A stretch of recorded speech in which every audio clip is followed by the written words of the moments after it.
ครับ Good morning, everyone. So, before I start off with my speech, I'm sure many of you are wondering who am I to be talking about environmental sustainability? Because, well, environmental sustainability really isn't a subjective topic now, is it?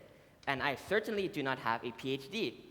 Well, even though I don't have a PhD, I have something else, experience. So, let me tell you a quick story about myself and how I've grown up. So, living in the rural part of Chiang Mai, Thailand, I have experienced the true beauty of nature, tall, beautiful trees, colorful and fragrant flowers, and the beautiful and massive mountains surrounding Chiang Mai. But recently, there has been one massive issue that I have noticed, and I'm going to be talking about today. And well, that issue is air pollution, or better known there in Thailand as smog. So, now, why is smog or air pollution becoming a rising issue where I live? Well, one of the reasons why I can see is cars. Simply, as I've grown older and older, I've seen a trend where many more families are getting their own cars, compared to before when I was young, where cars were not such a commonplace item. Now, I'm sure everyone here knows that cars cause a lot of pollution. But I'm sure you don't know how much one car actually costs. Well, let me tell you. One car can produce up to 4.6 metric tons of carbon dioxide each year. And that is only a single car. And do keep in mind that there are over 1 million cars on the road. Now, just me standing up here talking about cars and carbon dioxide, now people might be asking, now why is that a bad thing? Well, first off, we're going to have to talk about why having an abundance of carbon dioxide is a bad thing. Well, the first reason is, I'm sure many of you know that carbon dioxide is a greenhouse gas.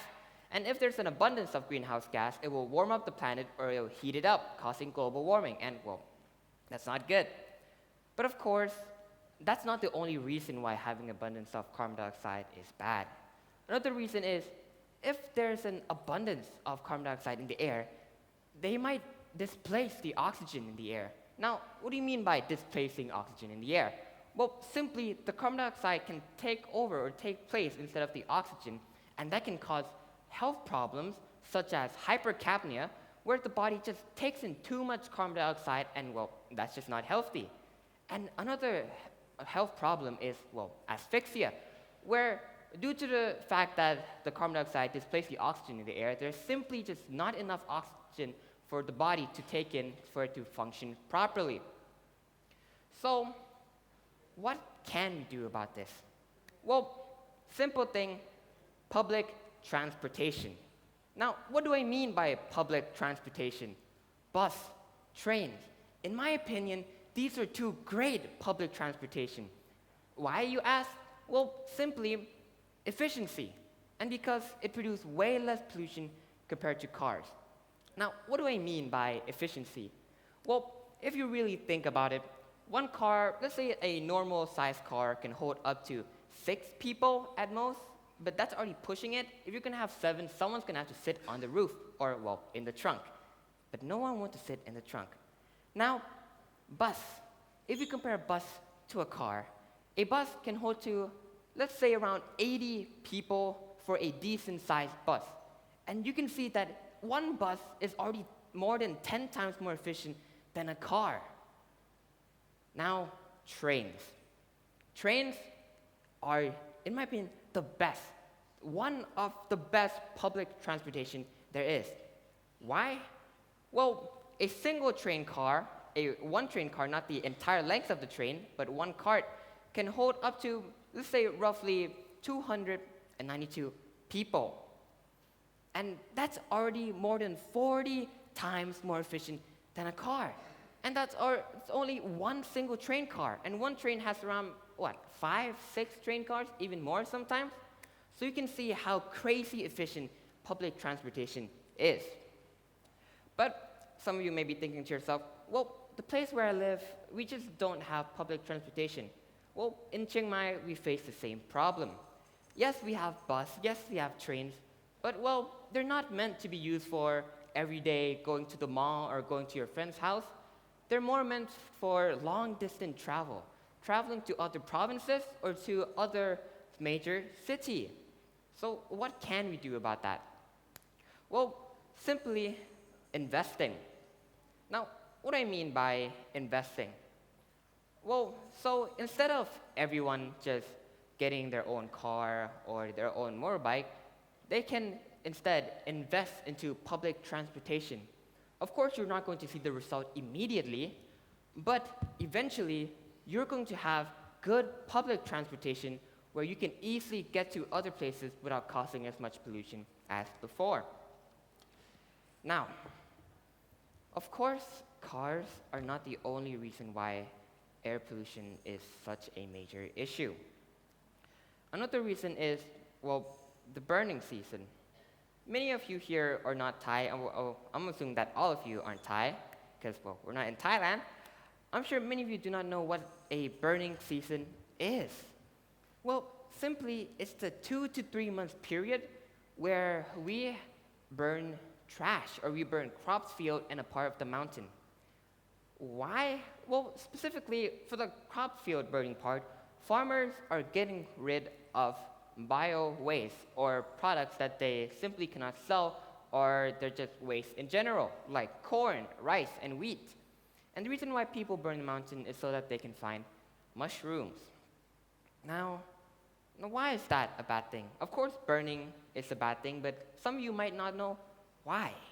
Well, simply, like I said in the cars part, burning things also produce greenhouse gas.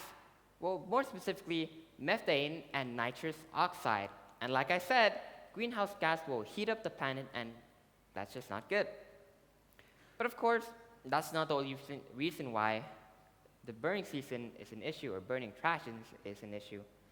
Another thing is that when you burn bio-waste or anything in general, they will release small particles into the atmosphere. Now, these small particles are small enough to easily go inside your lungs without you noticing, and this will cause major issues to your respiratory system, causing you to have to breathe harder, or sometimes it's so that you're unable to breathe in general, forcing everyone to wear masks or just stay indoors. Now, another scary thing is that they're not just small enough to go inside your lungs. Some of them are small enough to not only go inside your lungs, but travel inside your bloodstream. Now, of course, when a foreign object goes inside your bloodstream, it will travel up and go to your heart eventually. And this can cause heart problems because it will clog up your heart and make it have to work harder or work less efficiently. So, what can we do about this burning season? Because they're burning waste. Like, what can you do with bio-waste? Well, simply recycling. Now, what do you mean by recycling? Like I just said, they are bio-waste. They have waste in the name. They're supposed to be something you don't use. Well, not all waste are the same. Bio-waste has a very specific or a very good thing you can do with them.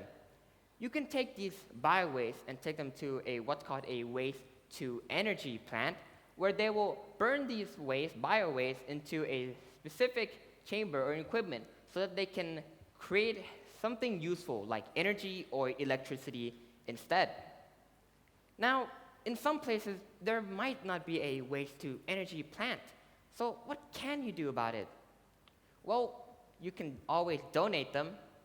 You see, like I said, some farmers or some crop field owner burn the crops so that because the product they cannot sell, or simply no one is buying them. So they can just donate them into a less fortunate area or donate them to people who really need it instead. But of course, these are still bio-waste.